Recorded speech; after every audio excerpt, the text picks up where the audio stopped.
Ready? Get right into it. All right. I appreciate you. Thanks for having me, Rob. I appreciate your time. I know you're busy, and I know real estate can take up a lot of your time. So I felt like it was important to interview you because you're someone that recently came into my life, and I've seen things happen in my life that weren't happening in the past. And I attribute that to leadership. And leadership to me is extremely important. I recognize good leadership and I recognize leadership that needs work. But I just feel like interviewing you will maybe allow other people to see, your great values and your methods and what keeps you successful. So again, I thank you for your time. Thank you for that. So I want to know who Moises was as a teenager and what led you into real estate. Okay. Well, you know what? As a teenager, my passion was sports. Mm-hmm. I love competition, and sports and competition has really shaped me and molded me into who I am now. I'm very competitive. I've always liked coaches that are hard on you, expect a lot from you, because I think in that's where you really change.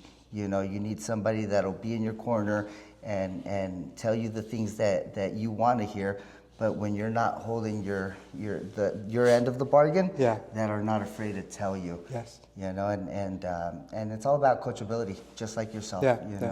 You've been very coachable throughout this whole process, and I love to see your success. Yeah, I think, it goes back to leadership. So, I mean, sports to me has taught me tremendous things. I know you dabbled a little bit in boxing recently, and I want to get to know what kind of things that taught you. But yeah, going back to who you were as a teenager, right? But what led you to real estate? Because I know you've been in the business for a long time. Like it's not a couple of years that you've been in the business. You've been in it for a long time. So as a teenager, did you know that you wanted to get into real estate? So I've been in real estate for 21 years now.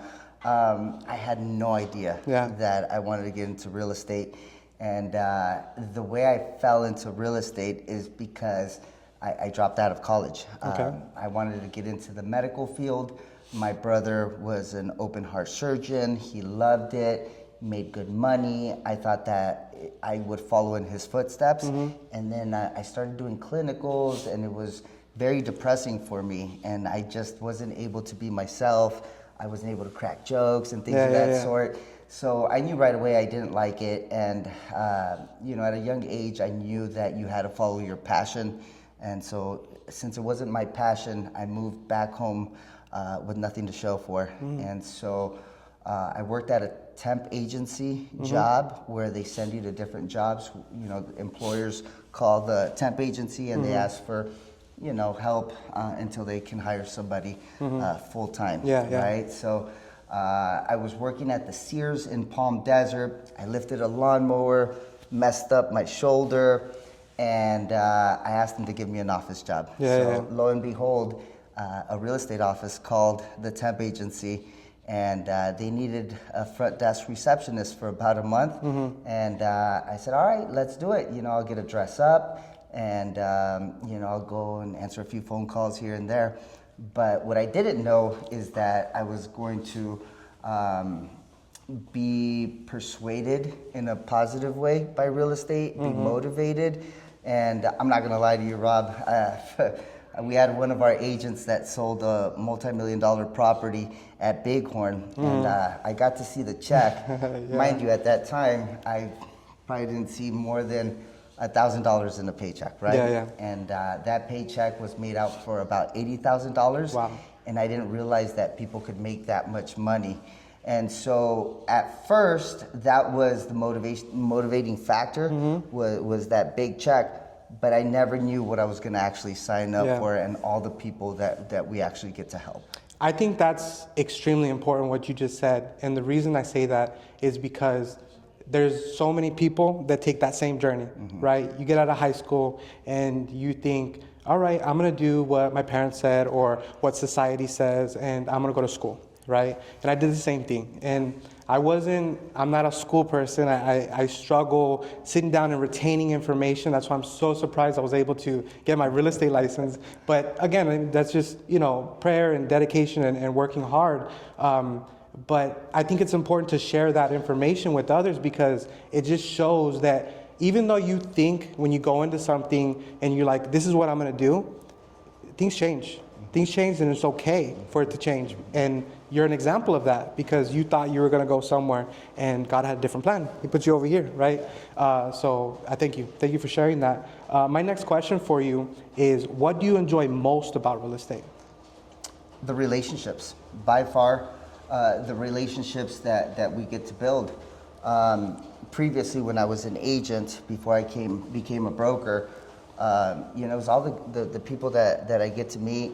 I'll never forget my first buyer was a single mom.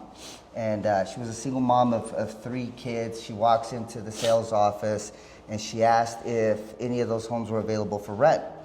And of course I thought, like, why are you asking about rent? Like, let's try to put you in the house as an owner. Yeah. And I'll never forget, she told me, you know what, Moses, things like that don't happen to people like me. Yeah, yeah. And I thought, like, wait a minute, why not? So long story short, long story make shorter, I got her qualified. Yeah. It took some time. We got her qualified. And this was back in 2009 when there was a lot of short sales at that time, Yeah. right?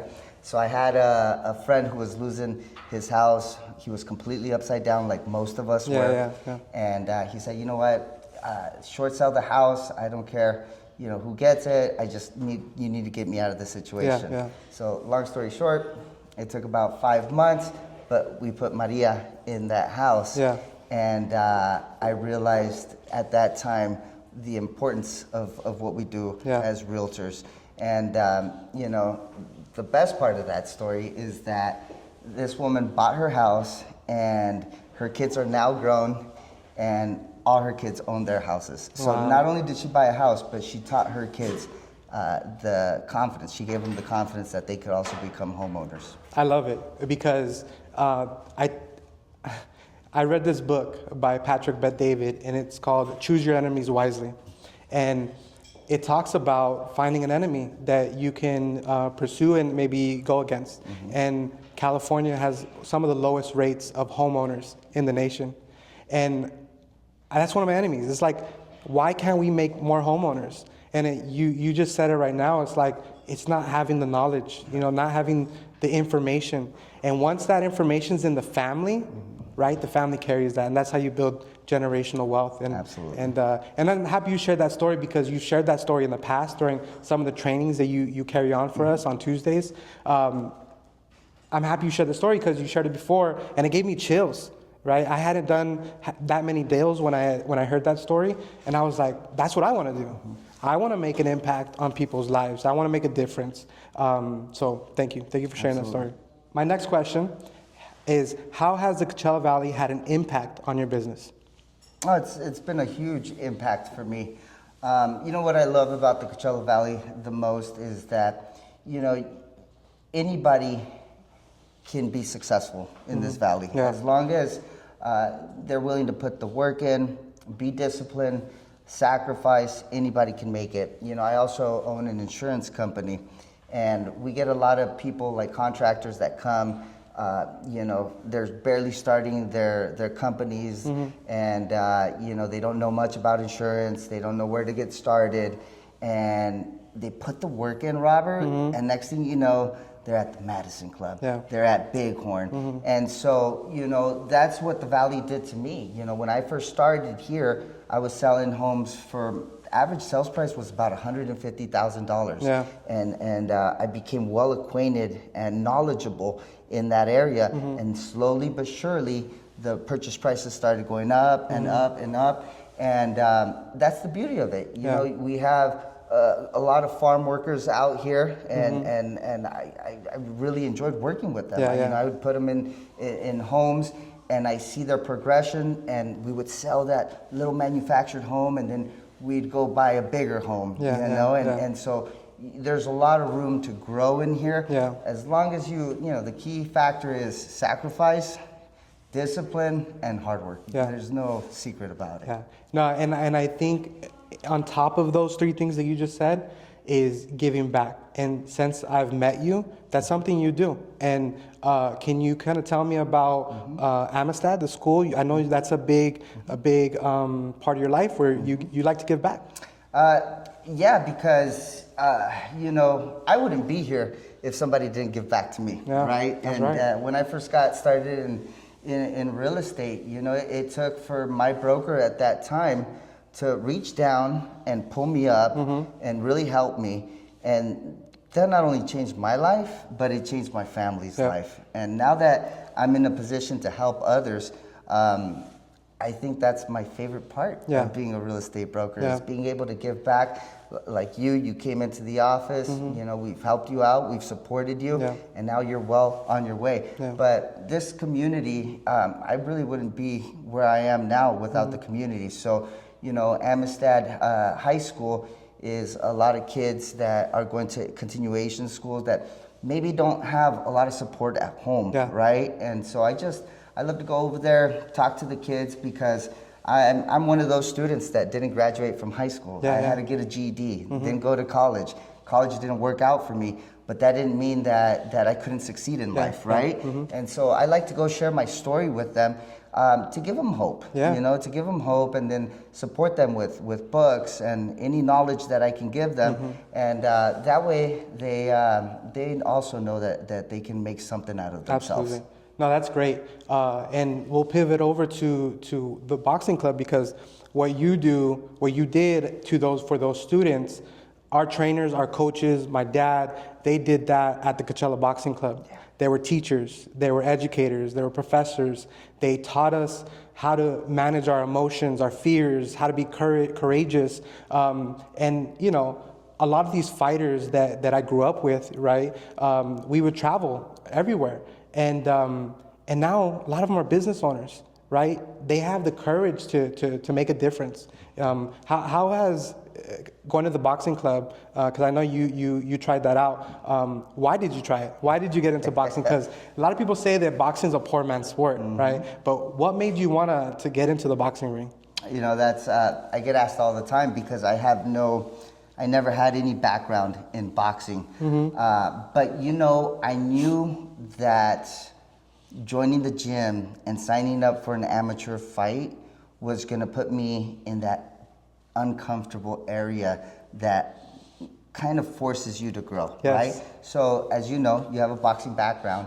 You go in there, you do the bag work, you go into the ring, you spar. I'd leave there busted lips, busted nose, black eye, all of that.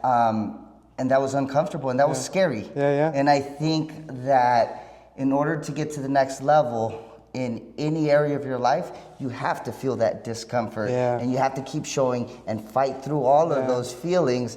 And man, honestly, when I got to fight, it was an experience to me to walk into a ring and fight somebody that was training to fight me. It was an adrenaline rush. And thank God, we went through that. I came out victorious, thanks be to God. But it taught me a lot about myself, and it taught me that I am resilient, because sometimes we get comfortable, and better yet, I have a lot of people that look up to me, not only my son, but here the agents at the office, and you got to practice what you preach. My biggest thing is do something uncomfortable that's going to make you disciplined and make you work hard and make you a better person than you were before, right? Absolutely. No, I agree 100%. And I know you had the opportunity to train at the DS training camp, right? And again, there are products of the Coachella Valley, and they just have so much wisdom. So that's great. Really, thank you for sharing that. So my next question is, what advice would you give someone considering a career in real estate or entrepreneurship?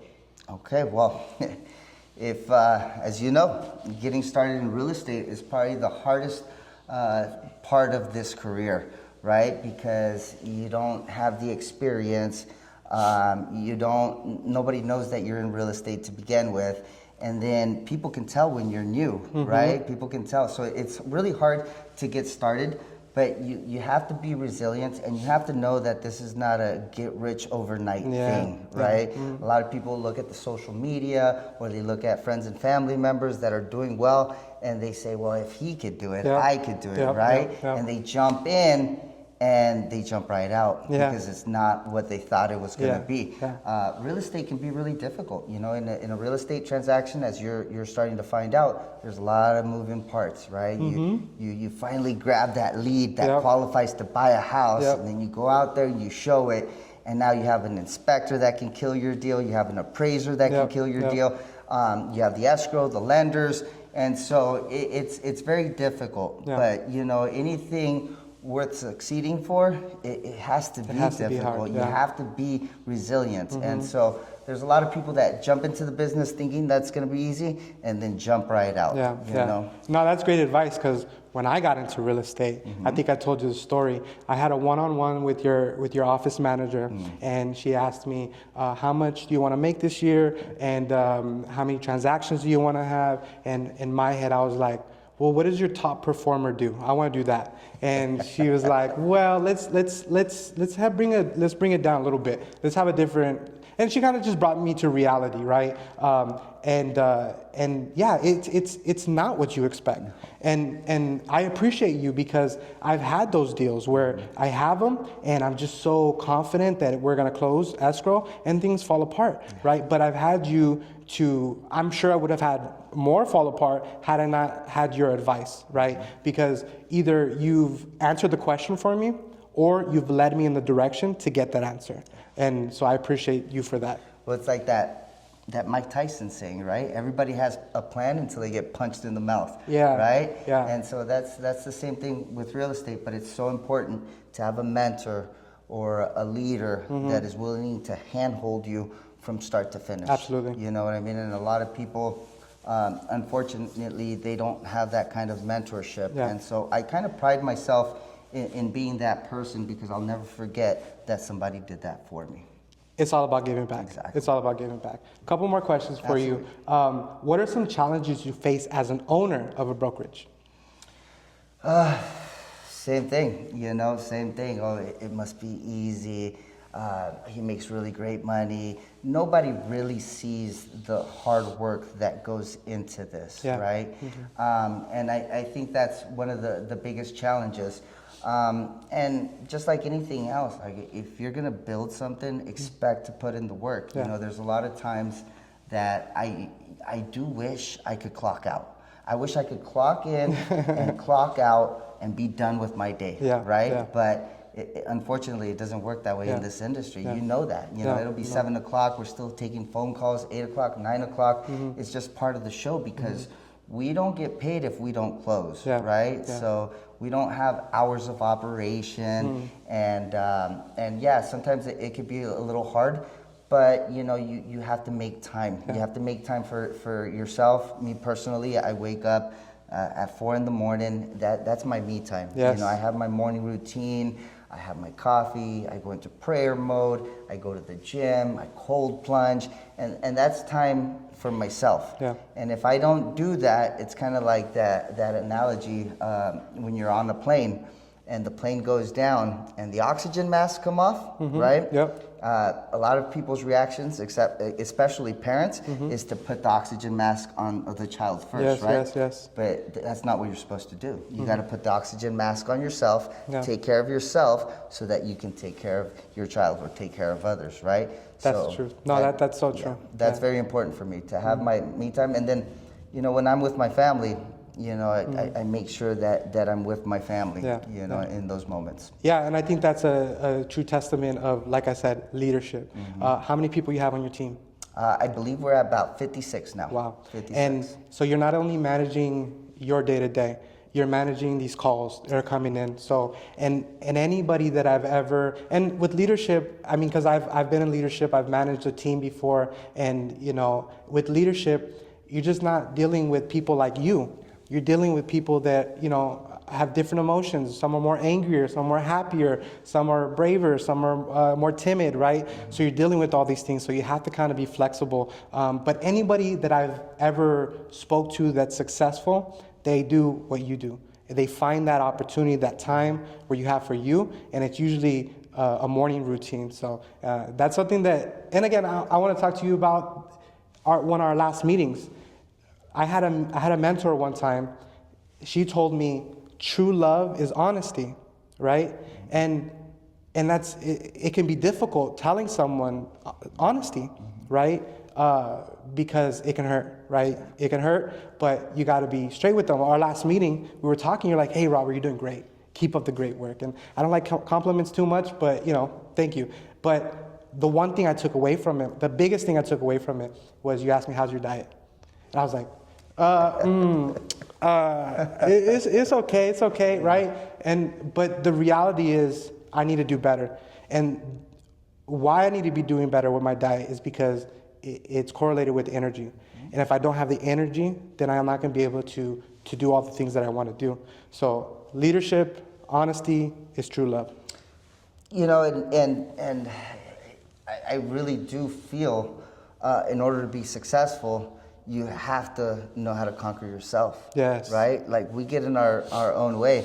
And I don't care what you look like. Yeah. I don't care your shape. I don't care anything. But I know that the biggest discipline is a diet, is your morning routine, is your workouts. Yeah. And it's not because I need you to look fit. Yeah. I just need you healthy, energetic, confident, right? Mm-hmm. And so, you've done a great job. And a lot of times when we put these business plans together, people will think that I'm going to tell them, okay, you need to do this, that, and the other, right? Yes. And that's kind of what we do. Yeah. But it's also what you need to stop doing. Finding the holes. Right? Yeah. We all have bad habits. Mm-hmm. We all have bad habits. And how do we get rid of those bad habits so that we can do the to-dos a lot better, right? 100%.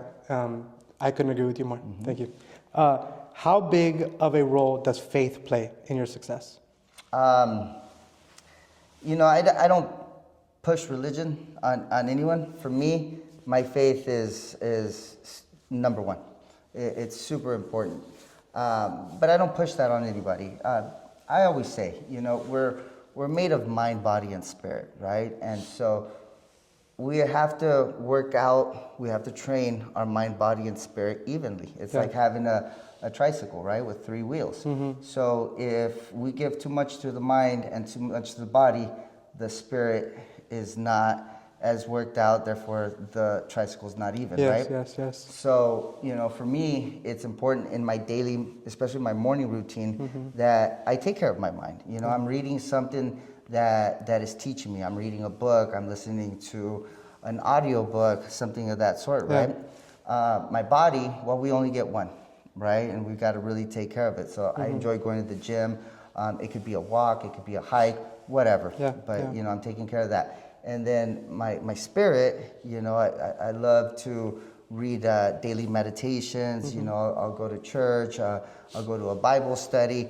And that keeps me even. Yes. And as long as those 3 are balanced, it's pretty hard to have a bad day. I love it. No, that's great, and that's something that I aspire for, right? And I think it's always important to partner up with people that you aspire to be, not to be, or just to have those traits, right? Do those things. So thank you for sharing that. Well, not only that, Robert, but as you could tell now, entering this career, life and real estate, it's a big roller coaster, right? There's a lot of ups and downs, and honestly, when I'm facing a down, it's my faith that keeps me balanced, keeps me cool, and keeps me hopeful. So I try not to let my highs get too high or my lows get too low. And I gotta say thank you to those text messages you send to me almost every morning, because you don't realize. There's times where I wake up in the morning dealing with a problem maybe I had the night before or the day before, and I carry it on to the next day, and I'll look at that, and that message is aligned with what I'm dealing with that day. And it's kind of like, had I not brought you into my life, right, then I wouldn't have got that message. It wouldn't have made me feel better that moment, that day. So again, thank you for sending those messages. Awesome. I'm glad you enjoy them. Absolutely. My final and last question is, can you please share a hidden gem here in the Coachella Valley? Oh my God, there's so many. Yeah. There's so many. You know, I can't imagine myself living outside of the Coachella Valley. There's so many things that I love to do here in this Coachella Valley, from the hiking trails that we have, the Dillon. Sometimes I need to go let some steam off. I take the guns out there and I do that. But I think the biggest hidden gem that this Coachella Valley has is just our views, man. I love to go to Vista Point, and I love to overlook the Coachella Valley because it shows me the growth, and not only that, but it inspires me to do better in everything that I do. You know, and as you could see in COVID, a lot of our sales during that time were from people that were from the big cities. Los Angeles, Orange County, San Francisco, San Diego. And so now you see a lot of growth, and you see the acrisure that came up, and a lot of homes that are being built. And I go to the Vista Point and I look at that and I realize, like, there's enough success for all of us. Absolutely. There's enough business for all of us. And it just reminds me, you know, I need to put my head down and go to work. And that's what I love about the Coachella Valley, man. Yeah, I couldn't agree with you more. Anytime people come to visit, they're like, these mountains are beautiful. And to me, the mountains are humbling, because you try to go hiking there, it'll humble you real quick. It really will. But Moises, thank you again. I appreciate you, brother. And I look forward to all of our success. Awesome. Thank you, bro. Thank you.